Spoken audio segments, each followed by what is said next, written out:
రకంగా తీసుకెళ్ళడం సేఫ్.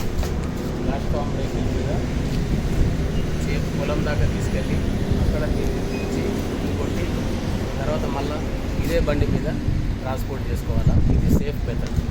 రెండవది, ఒకవేళ మీరు వెహికల్ కేజ్ వీల్ కనుక ఇందులో పట్టి కనుక ఉన్నట్లయితే అది కూడా అలౌడ్. ఇట్లాంటి కేజ్ వీల్ మాత్రం రోడ్డు మీద అలౌ లేదు. దీనివల్ల కోట్ల రూపాయలతో వేసినట్లాంటి రోడ్లు పాడవుతున్నాయి. కాబట్టి రైతులందరికీ విజ్ఞప్తి, ఈ ఆర్మూర్ డివిజన్ పరిధిలో మీరు కేజ్ వీళ్ళని ఈ రకంగా ట్రాన్స్పోర్ట్ చేసుకోండి, లేదంటే టైర్లకు ఫిట్ చేసుకోండి, లేదంటే వీటికి పట్టి వేయించుకొని మాత్రం రోడ్ల మీద తిరగాలి.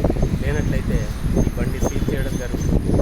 రోడ్డు మీద కనబడితే తర్వాత పెనాల్టీ, తర్వాత రోడ్డు డ్యామేజ్ కింద పబ్లిక్ ప్రాపర్టీ యాక్ట్ కింద కూడా కేసు బుక్ చేయడం జరుగుతుంది. కాబట్టి ఈ విషయాన్ని గమనించి ఈ రకంగా ట్రాన్స్పోర్ట్ చేసుకోవాలని రైతులందరికీ విజ్ఞప్తి చేస్తుంది. ఇప్పుడు పొలాల పనులన్నీ మొదలైనాయి. సో ఈ కేజ్ వీల్స్ని మనకు రోడ్లపైన, బీటీ రోడ్లపైన తిప్పుతున్నారు.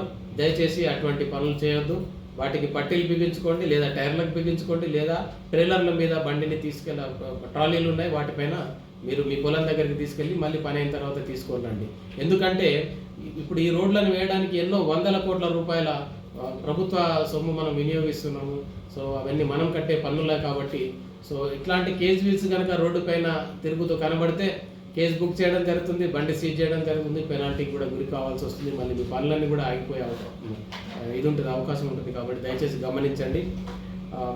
ఈ సందర్భంగా ఈ కేజ్ వీళ్ళతో పాటు ఈ నూతన చట్టాలపైన అవగాహనను కల్పించుకొని మీరందరూ సేఫ్గా బండ్లు నడిపి అంతా సేఫ్గా ఉండాలని ఆశిస్తున్నాను.